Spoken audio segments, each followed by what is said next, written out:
After all the fraud allegations that have been placed on Sukuna, there was always one question that was always on my mind for quite a while now, even as the battle is going on in the manga.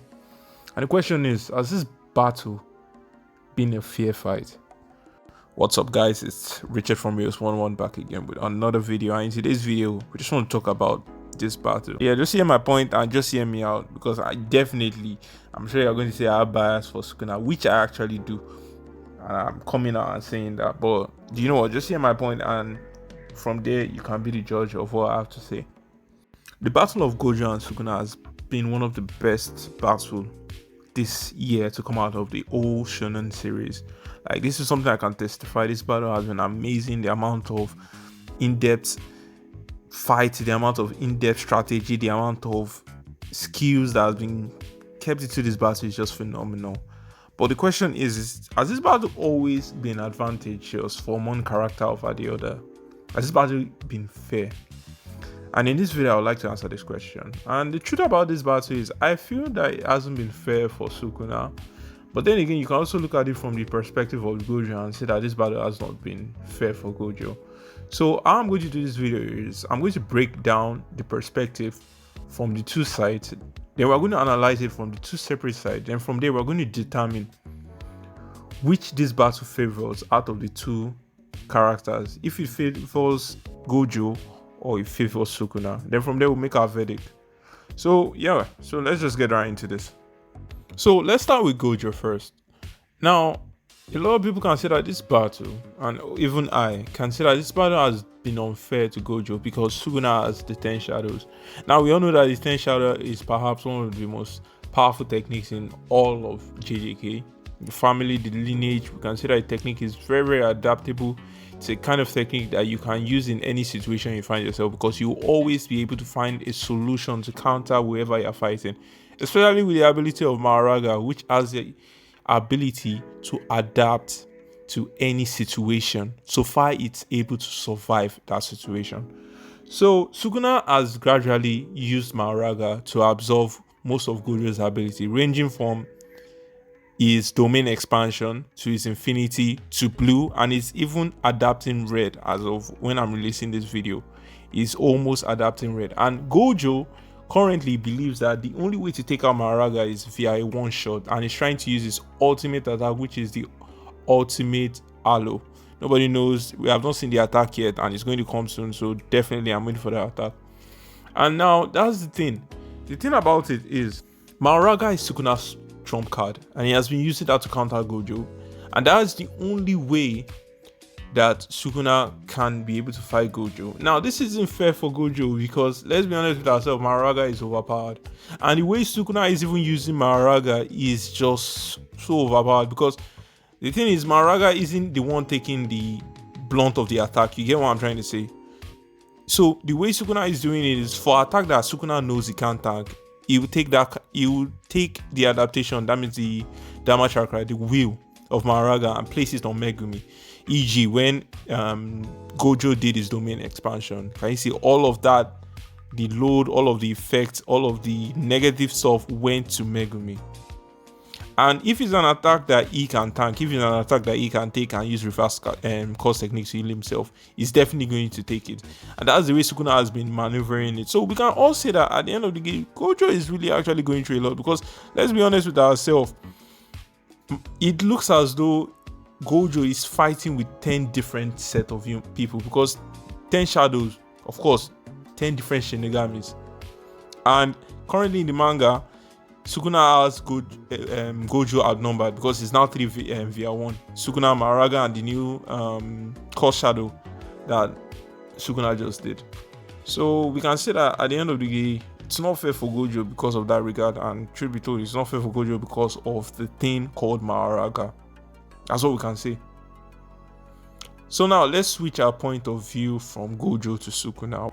In Sukuna's defense, there are a lot, and I mean there are a lot of obstacles that Sukuna has to counter in order for him to face Gojo.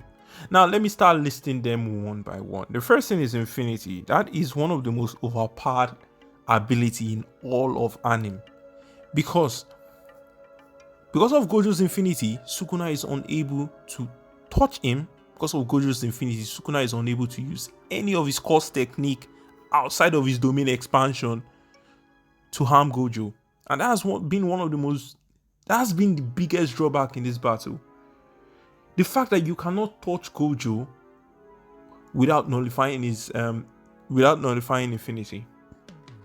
Another thing again that we can say is a very big obstacle for Sukuna is the fact that Gojo has a 6-size. Now the 6-size allows Gojo to optimize his course energy, meaning that he can spam as much course attacks as he wants. He can spam as much blues, as much red, as much aloe purples, varying, because the more he uses it, the more the efficiency, the more the power of it actually depletes. But he still has the ability to use it over a long period of time and not worry about his course energy draining.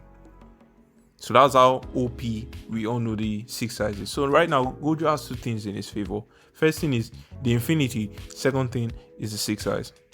Now those 2 things, in fact, makes it almost impossible for Sukuna to even be a challenger to Gojo.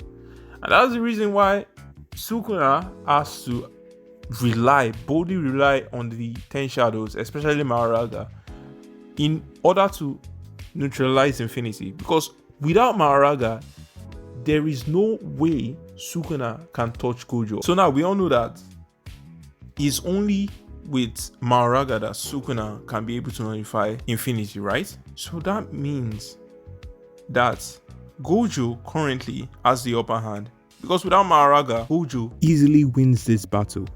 So what I'm just trying to say is that at the end of the day, this isn't a fair battle. Like, let's be honest with ourselves. This has never been a fair battle. This has never been a fair battle since the time they started this whole battle. This battle has always been in Gojo's favor, and even Gojo knows that. And that's the reason why Gojo always tried to spam his domain expansion, because his domain expansion, if he had hit Sukuna once, that would have been the end of the battle. No question about that. But it's because Sukuna had Maharaga and he was able to manipulate everything so that Megumi would take the full blunt of the attack. So whenever I see people peddling the fact that Sukuna is a fraud, Sukuna is this, Sukuna is that, Sukuna is cheating, Sukuna is this, Sukuna is that, let's be honest with ourselves. This battle has been fair in all regard because of the amount of power Gojo has.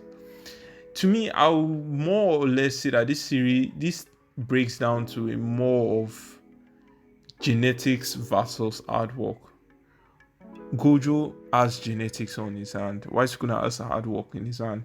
When I say hard work, I mean the hard work to steal somebody else's course technique. At the end of the day, he still does it. That's why we love him. That's why he's the bad guy of JJK.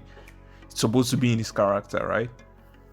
So yeah, that's why I feel. So having analyzed Sukuna and having analyzed Gojo, I can boldly say that at the end of the day, Gojo still has the advantage because of the fact that infinity is a key factor. And the only way, because right now in the chapter, Maharaga has adapted to infinity, but we still know that the only way Sukuna can eat Gojo is if Maharaga is in physical contact with Gojo. So what are you saying? Let's be honest with ourselves and let's not deceive ourselves. This battle has not been fair, and we know it. You know it and I know it. This battle has not been fair, and we all know that at the end of the day, Gojo still reigns supreme. Why? Because he has good genetics in his hand, because he's built different, because Gojo is just that overpowered. Gojo is just that guy. So yeah, that's all I have to say for this video. I hope you did enjoy what I have to say. If you have anything to say, write down in the comment section below. Definitely I want to hear more of you, and please, let's try to get this video to 50 likes. Like, please, you'll be doing your boy a favor. You get what I'm trying to say? You'll be doing your boy a favor. So yeah, I really do appreciate. Yeah, and definitely I will see you guys later. Do have a nice day.